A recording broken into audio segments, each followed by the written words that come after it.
Hello everyone, कैसे हैं आप लोग। आई होप कि आप सभी लोग बहुत अच्छे होंगे।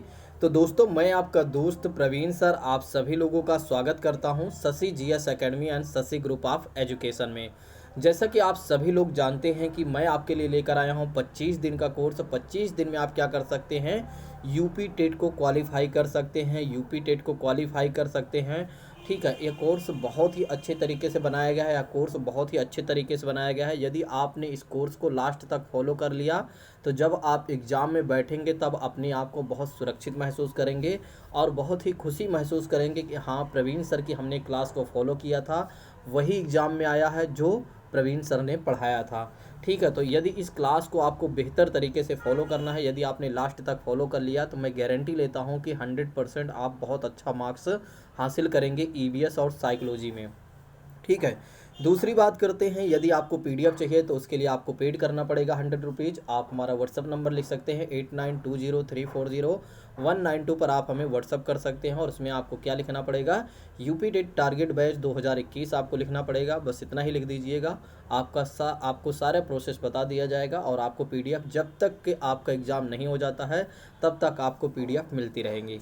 ठीक है, आइए अब बात करते हैं, किसी और बात की चर्चा ना करते हुए सीधा आते हैं आज के अपने पहले टॉपिक पर। देखिए, बात करते हैं आज हम सबसे पहले जीव जंतुओं के बारे में बात करेंगे। ठीक है, उनके रहने के घरों के बारे में बात करेंगे, वे लोग रहते कहाँ पर हैं। और साथ ही साथ कुछ पॉलिटी के भी सेक्शन को आज हमने पिकअप किया है, उसको भी हम कवर करेंगे। चलिए आइए बात करते हैं, अब किसी और बात की चर्चा ना करते हुए जीव जंतुओं के आवास के बारे में बात करते हैं। तो जीव जंतुओं के आवास के प्रकार देखा जाए तो दो प्रकार के होते हैं। तो आवास के प्रकार देखा जाए तो दो प्रकार के होते हैं। एक पहला होता है स्थलीय आवास, दूसरा होता है जलीय आवास।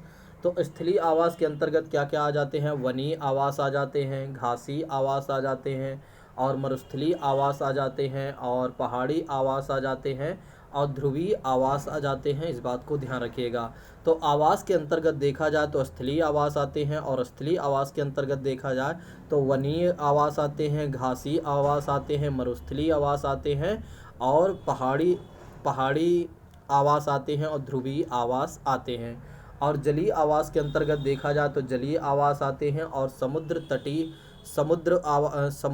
आवास आते हैं, और तटवर्ती आवास आते हैं।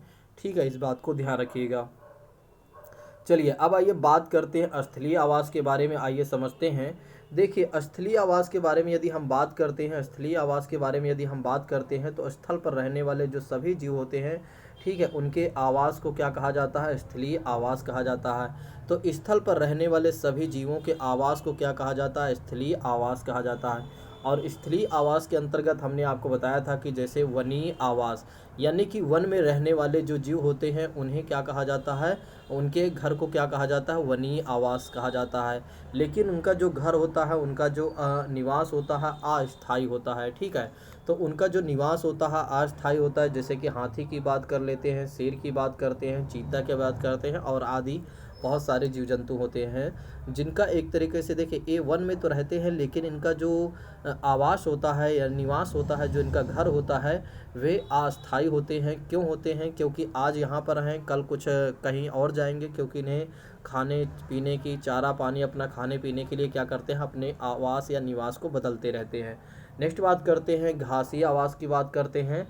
तो घास में रहने वाले जंतु या जीव जंतुओं की बात करते हैं, तो उनके घर को क्या कहा जाता है, घासी आवास कहा जाता है, घासी आवास कहा जाता है।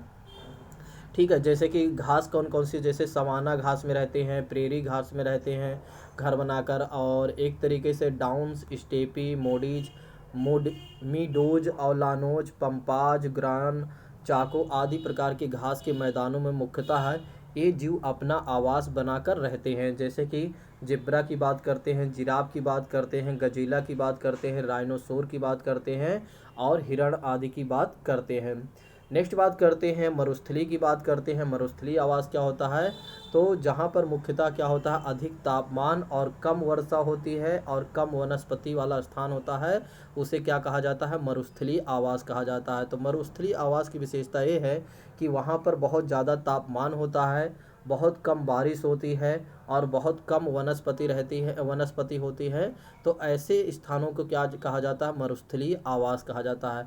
और मरुस्थलीय आवास में जैसे कि ऊँट रहते हैं, सांप रहते हैं, नेवला रहते हैं, कंगारू रहते हैं, चूहा रहते हैं, तो ये सब जो जीव हैं अपना आवास बनाकर यहीं पर रहते हैं मरुस्थलीय आवास में। ठीक है, तो मरुस्थलीय आवास की विशेषता को भी ध्यान रखिएगा, काफ़ी लोग नहीं याद कर पाते हैं, काफ़ी लोग नहीं समझ पाते हैं मरुस्थलीय आवास को। देखिए, मरुस्थलीय आवास के आपको विशेषता भी ध्यान रखना है, नहीं तो आप सोचो कि केवल मरुस्थल में रहने वाले जो जीव होते हैं और उनके घरों को क्या कहा जाता है? मरुस्थलीय आवास कहा जाता है। ठीक है, ये बात तो सही है, लेकिन वहाँ की विशेषता क्या है इसको याद रखिएगा। देखिए, मरुस्थलीय आवास की विशेषता क्या है इसको याद रखिएगा। जैसे हमने आपको बताया कि तापमान, यहाँ पर तापमान अधिक होता है, वर्षा बहुत कम होती है और एक तरीके से कम वनस्पति होती है। ठीक है, तो बहुत कम यहाँ पर वृक्ष वगैरह पाए जाते हैं। ठीक है, इस बात को ध्यान रखिएगा। नेक्स्ट बात करते हैं, पहाड़ी आवास की बात करते हैं। तो पथरीली भूमि वाले इस क्षेत्र में मुख्यतः कौन कौन रहते हैं? देखिए, जो पहाड़ी क्षेत्र, जो पहाड़ में रहने वाले जीव होते हैं या पहाड़ में रहने वाले जो जीव जंतु होते हैं उनकी आवाज़ को क्या कहा जाता है? पहाड़ी आवास कहा जाता है। जैसे कि यहाँ पर पहाड़ में रहने वाले जीव जंतु कौन से होते हैं? जैसे कि याक की बात करते हैं, भालू की बात करते हैं, पहाड़ी बकरी की बात करते हैं, उड़ने वाली लोमड़ी की बात करते हैं। तो ये सब जीव जो होते हैं कहाँ पर रहते हैं? पहाड़ी आवास में रहते हैं। तो याक, भालू, पहाड़ी बकरी, उड़ने वाली लोमड़ी जो है आदि प्रकार के जो जीव होते हैं वे कहाँ पर रहते हैं? पहाड़ी आवास में रहते हैं। इस बात को ध्यान रखिएगा। चलिए, अब आइए बात करते हैं ध्रुवीय आवास के बारे में बात करते हैं। तो यहाँ से कई बार प्रश्न पूछा जा चुका है, इस बात को जरूर याद रखिएगा। ठीक है, तो ध्रुवीय आवास से कई बार हमारे एग्जाम में प्रश्न पूछा जा चुका है, इसमें से एक प्रश्न हो सकता है इस बार भी आ जाए, इस बात को ध्यान रखिएगा। चलिए आइए समझते हैं। देखिए, यहाँ की विशेषता ये है कि यहाँ पर क्या होता है? साल भर अत्यधिक क्या होती है? बर्फ जमी रहती है। देखिए, ध्रुवीय आवास जहाँ होता है, यानी कि जो ध्रुवीय आवास वाला क्षेत्र होता है, वहाँ की मुख्य विशेषता ये है कि यहाँ पर अत्यधिक बर्फ जमी रहती है पूरे साल भर में, यानी कि पूरे वर्ष क्या होती है? बहुत ज़्यादा बर्फ से जमी रहती है। अतः यहाँ पाए जाने वाले जीवों के शरीर पर क्या होता है? घने बाल होते हैं। तो ध्यान रखिएगा, जो ध्रुवीय आवास वाले जीव होते हैं, जहाँ पर ध्रुवीय आवास में रहने वाले जीव होते हैं, उन जीवों के शरीर पर क्या होते हैं? काफ़ी घने बाल होते हैं और चमड़ी के अंदर वसा की परत पाई जाती है। ध्यान रखिएगा, इनके चमड़ी के अंदर क्या होता है? वसा की परत पाई जाती है। और यहाँ पाए जाने वाले जीव जो होते हैं, जैसे ध्रुवीय भालू की बात करते हैं, रेंडियर की बात करते हैं, आर्कटिक लोमड़ी की बात करते हैं, सील की बात करते हैं, स्नो गूज की बात करते हैं, और आर्कटिक भेड़िया की बात करते हैं, खरगोश की बात करते हैं, बाल्ड ईगल की बात करते हैं, बेलू गॉवेल की बात करते हैं, और डल सीप की बात करते हैं या भेड़ की बात करते हैं, एरमीन की बात करते हैं, वारलस की बात करते हैं। इन सब जीव जंतुओं की बात करते हैं। तो ये सब कहाँ पर रहते हैं? ध्रुवीय आवास में रहते हैं, ध्रुवीय आवास में रहते हैं। और ध्रुवीय आवास की विशेषता हमने आपको क्या बताया था कि यहाँ पर साल भर क्या होते हैं? बर्फ़ से जमी होती है। यहाँ पर क्या होता है? साल भर बर्फ़ से जमी रहती है। तो इस बात को ध्यान रखिएगा, भूलिएगा नहीं। चलिए, अब आइए बात करते हैं जलीय आवास के बारे में। अब आइए बात कर लेते हैं जलीय आवास के बारे में। देखिए, जलीय आवास के बारे में बात करते हैं तो ताज़ा जलीय आवास जो होता है, जहाँ पर नदियाँ, झीलें, तालाब, झरने आदि में, जिसमें मछलियाँ, केकड़े, मगरमच्छ, टेडपोल, मेढक और कैटफिश, सर्प, ड्रैगन फ्लाई आदि जंतु रहते हैं, वे क्या होते हैं? ताज़ा जलीय आवास में रहते हैं। तो ये सारे जो एक तरीके से जंतु होते हैं, जैसे मछली, केकड़े, मगरमच्छ, टेडपोल, मेढक, कैटफिश और सर्प, ये सब यहाँ पर रहते हैं? ताज़ा जलीय आवास में रहते हैं। और ताज़ा जलीय आवास जैसे कि नदियाँ होती हैं, झीलें होते हैं, तालाब आते हैं और झरना इसके अंतर्गत आते हैं। इस बात को ध्यान रखिएगा। नेक्स्ट बात करते हैं समुद्री आवास की बात करते हैं। तो समुद्री आवास की बात करते हैं तो जैसे मछली, whale, dogfish, starfish, jellyfish, octopus, shark मछली, समुद्री घोड़ा, जहाँ एक ही प्रकार की मछली रहती है, और समुद्री ड्रैगन और समुद्री कछुआ, मगरमच्छ और समुद्री सांप आदि जीव जंतु क्या होते हैं? समुद्री पानी में मिलते हैं या समुद्री पानी में रहते हैं। इस बात को ध्यान रखिएगा। नेक्स्ट बात करते हैं तटवर्ती आवास वाले जंतुओं की बात करते हैं कि तटवर्ती आवास में रहने वाले जंतु कौन कौन से हैं। ठीक है, तो इन क्षेत्रों में समुद्री जल एवं नदियों के द्वारा लाए गए जो ताज़ा जल का मिश्रण होता है, ठीक है, वहाँ यहाँ पर रहते हैं तटीय आवास में। और यहाँ पर क्या होता है, मैंग्रोव प्रकार के वनस्पति बहुत ज़्यादा पाई जाती है। तो ध्यान रखिएगा, तटवर्ती आवास में क्या होता है, मैंग्रोव प्रकार के वनस्पति बहुत ज़्यादा पाई जाती हैं, बहुत ज़्यादा मिलती हैं। इस बात को ज़रूर याद रखिएगा, ये आपके एग्ज़ाम में पूछा जाता है। चलिए अब आइए बात कर लेते हैं कौन सा जीव कहाँ पर रहता है, कौन से जीव कहाँ पर रहते हैं, इसके बारे में आइए हम एक बार देख लेते हैं। जैसे चूहा की बात करते हैं, सांप की बात करते हैं, खरगोश की बात करते हैं, दीमक की बात करते हैं, चींटी की बात करते हैं, गोरा की बात करते हैं, तो ये सब कहाँ पर रहते हैं, बिल में रहते हैं। तो ध्यान रखिएगा, बिल में रहने वाले जो जंतु होते हैं या जीव जो हैं, जैसे चूहा है, सांप है, खरगोश है, दीमक है और गोरा है, ठीक है, इसको भी याद रखिएगा। ये आपके लिए नया शब्द है, तो नया शब्द ही आपके एग्जाम में पूछा जाएगा। नेक्स्ट बात करते हैं घोंसला बनाकर रहने वाले जीव कौन कौन से हैं। तो जैसे बया है, बुलबुल है, खटपड़वा है और एक तरीके से चिड़िया। वैसे तो खटपड़वा जो होता है, घोंसला जो होता है, पेड़ को एक तरीके से छेद करके उसमें होल बनाकर रहता है, इस बात को भी ध्यान रखिएगा। और चिड़िया है, कबूतर है, ठीक है। तो ये सब जो है घोंसला बनाकर रहते हैं। मांद या गुफा में रहने वाले जीव कौन से हैं, जैसे शेर है, भेड़िया है, लोमड़ी है और भालू है, ठीक है, इसको भी आप लोग ध्यान रखिएगा। नेक्स्ट बात करते हैं केनल में रहने वाले जीव की बात कर लेते हैं। केनल में रहने वाले जीव की बात करते हैं। तो केनल केवल और केवल कुत्तों का आवास है, यानी कि कुत्ते यहाँ पर रहते हैं।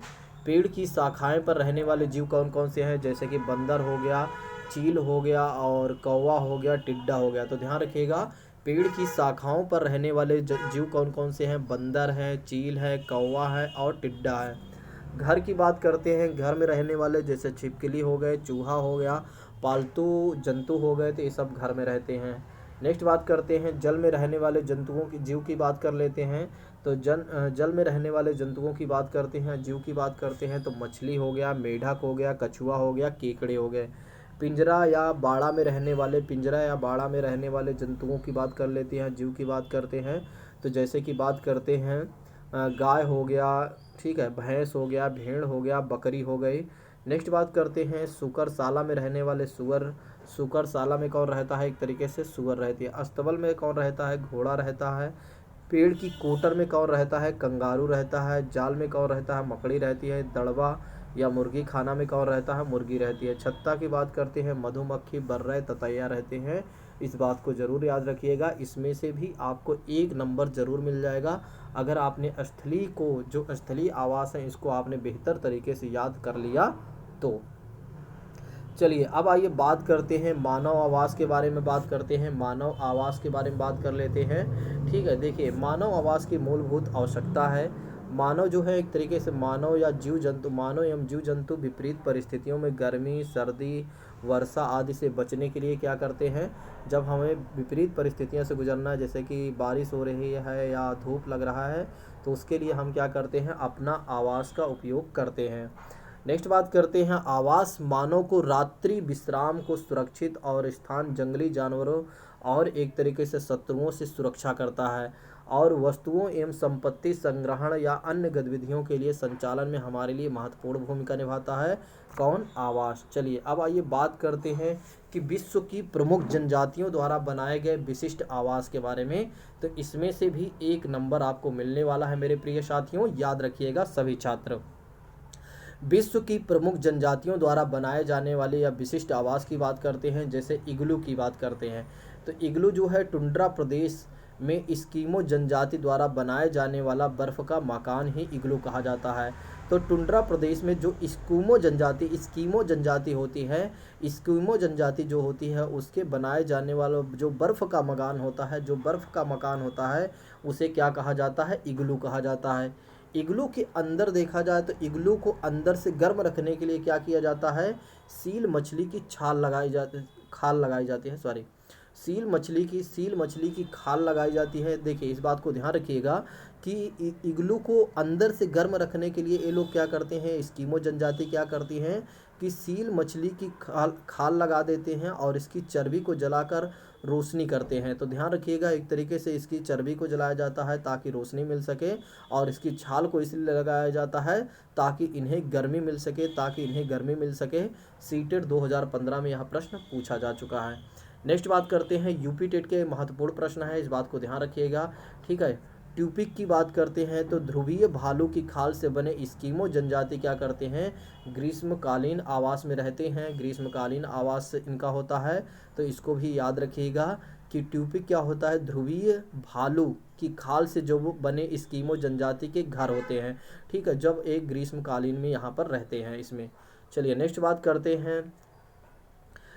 करते हैं, एक अतिरिक्त जानकारी देख लेते हैं। तो कालाहारी मरुस्थल अफ्रीकन महाद्वीप में पाई जाने वाली बुश्मैन जनजाति के लोग स्थायी निवास बनाकर नहीं रहते हैं। देखिए, स्थायी निवास यहाँ नहीं बनाते हैं।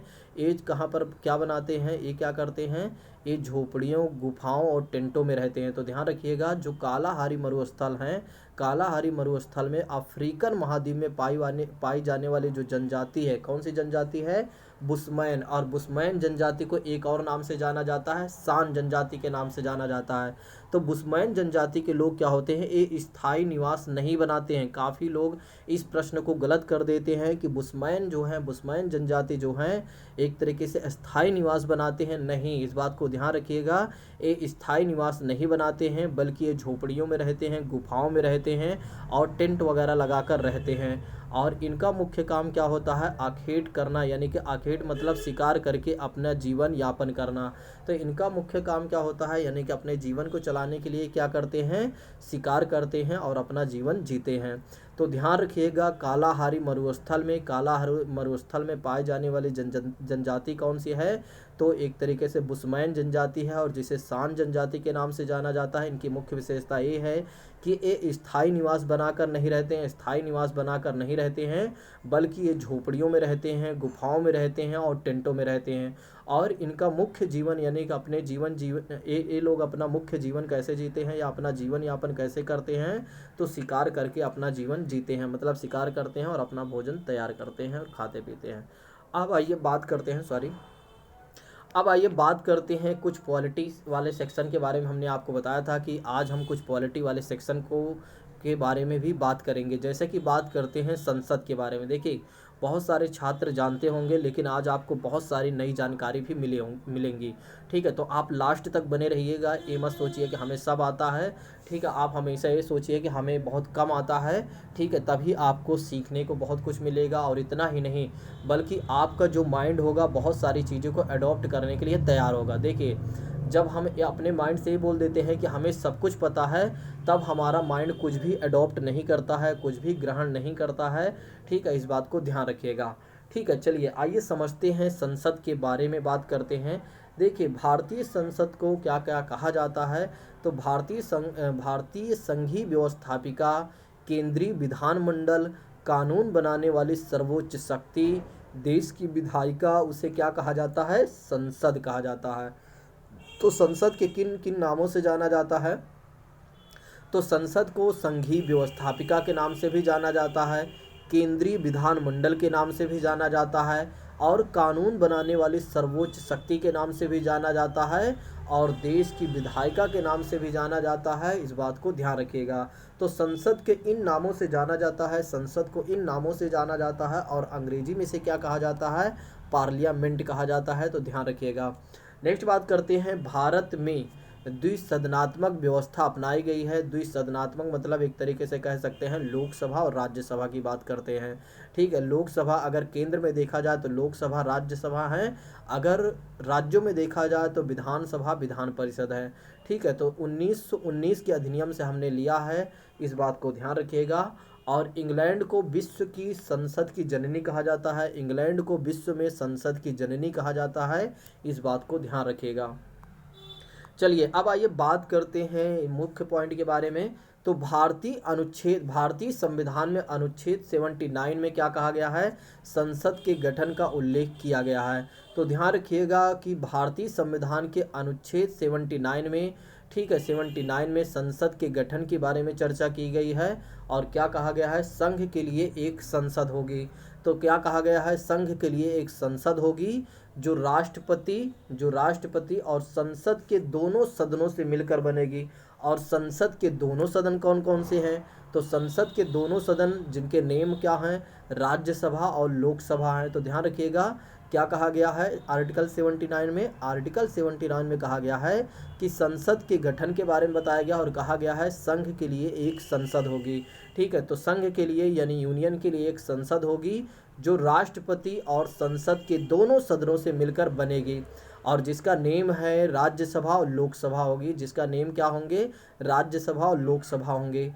भारतीय संसद का तात्पर्य क्या हो जाता है, यानी कि अगर संसद शब्द आपसे कहा जाए तो संसद का मतलब ये हो जाता है मेरे प्रिय साथियों कि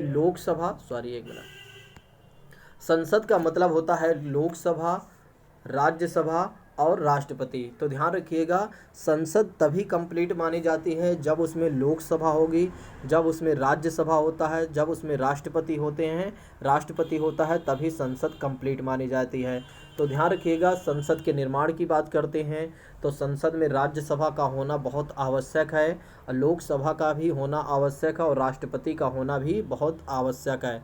तो संसद का अभिन्न अंग जो है एक तरीके से राष्ट्रपति होता है और तीनों एक दूसरे से देखा जाए तो संसद के तीनों एक तरीके से अभिन्न अंग माने जाते हैं। राष्ट्रपति ना तो लोकसभा का सदस्य होता है ना ही राज्यसभा का सदस्य होता है, बल्कि संसद का अभिन्न अंग होता है। इस बात को ध्यान रखिएगा। काफ़ी लोग गलत करके आ जाते हैं कि राष्ट्रपति लोकसभा का सदस्य होता है, नहीं।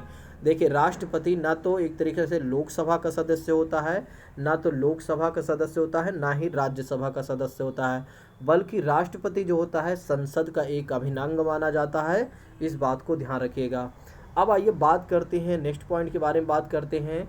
तो राज्यसभा में अगर देखा जाए तो वर्तमान में राज्यसभा में अधिकतम सदस्यों की संख्या कितनी हो सकती है, 250 हो सकती है। और लोकसभा में अधिकतम सदस्यों की संख्या कितनी हो सकती है, 552 हो सकती है। इस बात को जरूर याद रखिएगा कि राज्यसभा में अधिकतम सदस्यों की संख्या कितनी हो सकती है, 250, और लोकसभा में अधिकतम सदस्यों की संख्या कितनी हो सकती है, 552। इस बात को जरूर याद रखिएगा।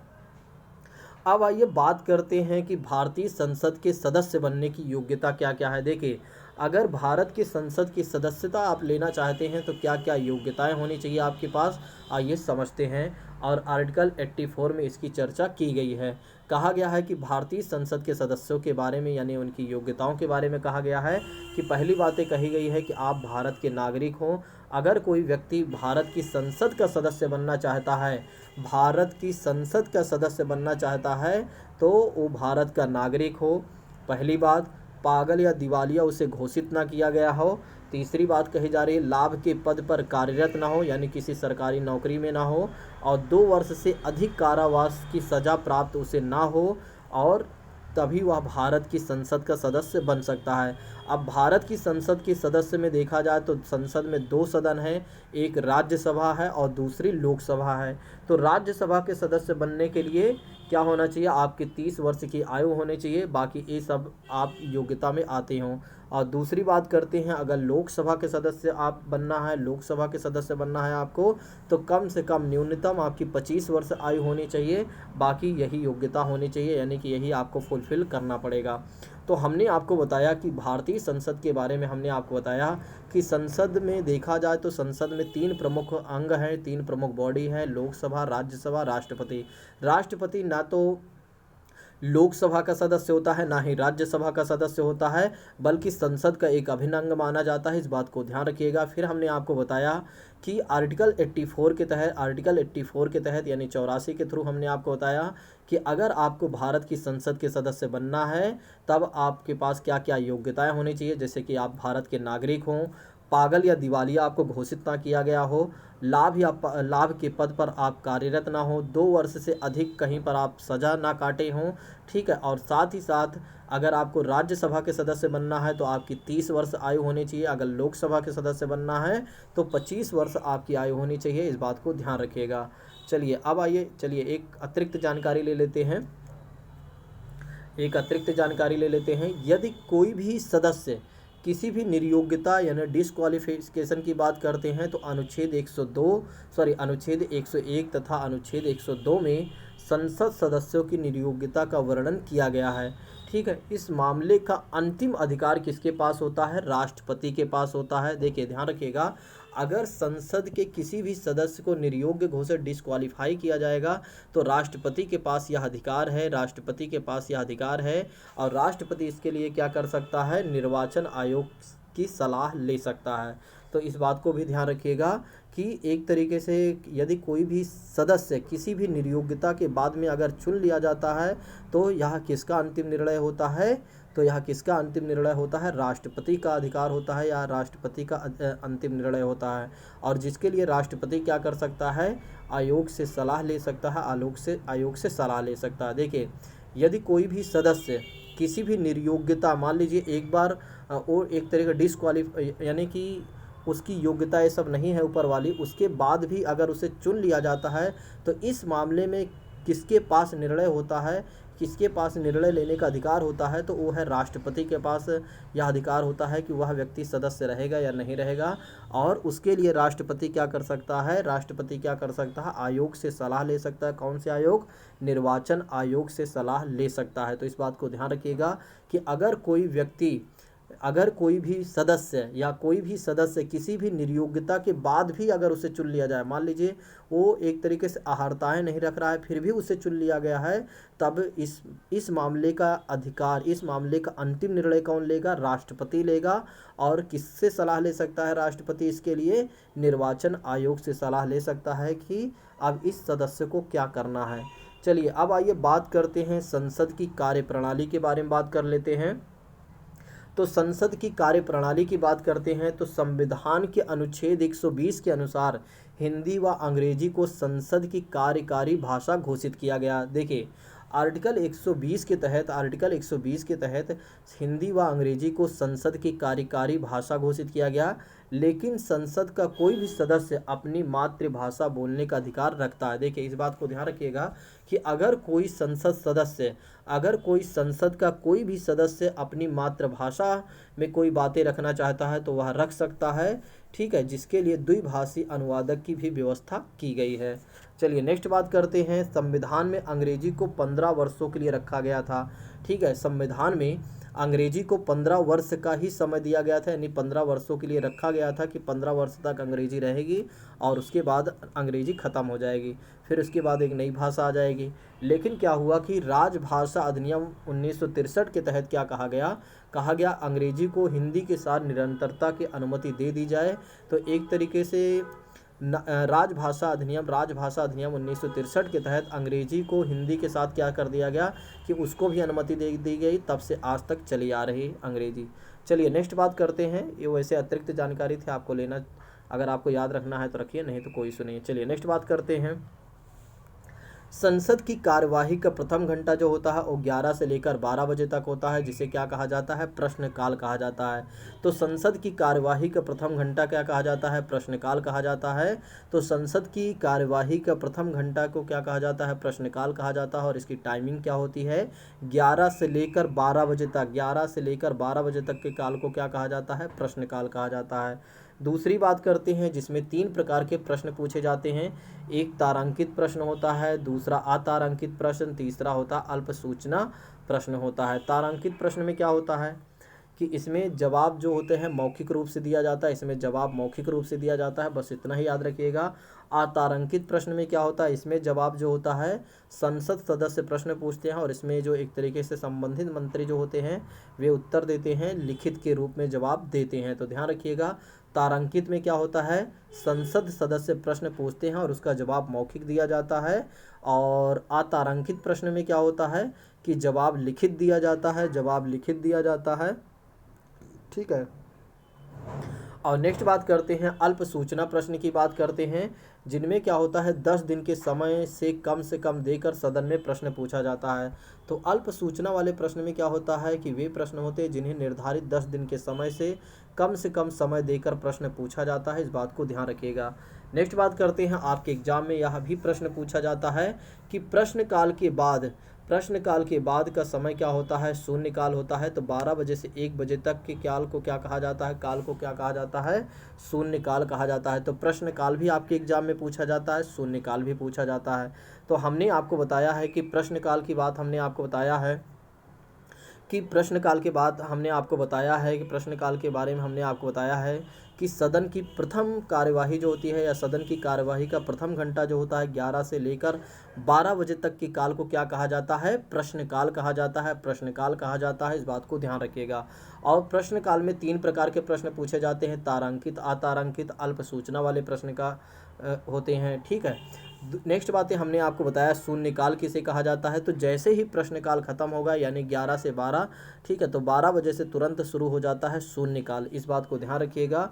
और इसके लिए 12 बजे के बाद नेक्स्ट प्रश्न की बात करते हैं, सॉरी शून्यकाल कहा जाता है, इसको छोड़ दीजिए, सॉरी इसको याद रखिएगा। चलिए नेक्स्ट बात करते हैं कि यह शून्यकाल किसकी देन है। तो भारतीय संसदीय प्रणाली की देन है। ठीक है, अभी ये सीटेट जो जूनियर का एग्जाम हुआ था उसमें यह प्रश्न पूछा गया था कि शून्यकाल किसकी देन है। तो शून्यकाल किसकी देन है, तो भारतीय संसदीय प्रणाली की देन है। इस बात को भी याद रखिएगा। चलिए अब आइए बात करते हैं अगले पॉइंट के बारे में बात करते हैं जो हमारे एग्जाम में प्रश्न पूछे जाते हैं, यानी जहाँ से उनके बारे में आइए बात करते हैं। ठीक है, तो जिन लोगों को क्लास बेहतर लग रही है वे क्या करें, वे क्लास को ज़रूर शेयर कर दें दूसरों को भी, ताकि आपके साथ साथ किसी और को भी फ़ायदा होए और आपको आगे चलकर वो धन्यवाद करे कि आपने जो हमें क्लास बताई थी प्रवीण सर की, वो बहुत ही कारगर सिद्ध हुई हमारे लिए। आज मैं आप लोगों को धन्यवाद देता हूँ क्योंकि मेरा सिलेक्शन हो गया, यानी जिस व्यक्ति का सिलेक्शन होगा वो आपसे कहेगा। चलिए अब नेक्स्ट क्लास में हम देखेंगे राज्यसभा के बारे में। नेक्स्ट क्लास में हम देखेंगे राज्यसभा और लोकसभा के बारे में देखेंगे। आज की क्लास को हम यहीं पर स्थगित करते हैं। ठीक है, और अगली क्लास में हम मिलते हैं साइकोलॉजी की क्लास में। तो ध्यान रखिएगा, साइकोलॉजी की भी क्लास होगी। तो थैंक यू सो मच। जय हिंद दोस्तों।